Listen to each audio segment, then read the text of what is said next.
Hi, my name's Sarah. I'm a fourth-year mechanical engineering student at the University of Toronto, and I'm specializing in mechatronics and manufacturing.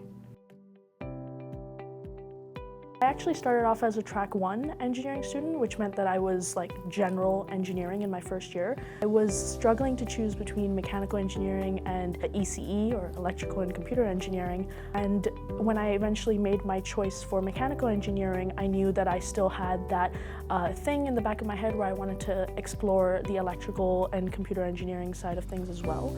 There's no such thing as a purely mechanical system. Everything has a bit of programming involved, a little bit of electrical involved. So the mechatronics stream really allowed me to explore that aspect as well. Between third and fourth year, I did a 16-month PUY internship at Honda of Canada Manufacturing, and I will be returning as a full-time employee once I graduate. There's a lot of extracurriculars that are available at U of T, a large variety of different things that you can explore. That's a good way to get exposed to what you maybe like and don't like.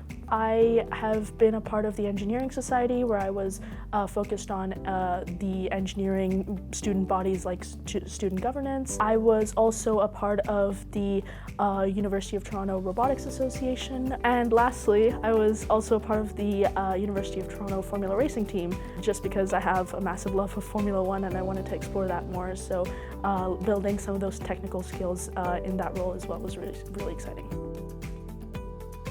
I would say the biggest piece of advice I have is just be open to exploring like all of the opportunities that are available here. There is so much to do, and it might be a little overwhelming at first, but everyone here is ready to help and more than willing to help.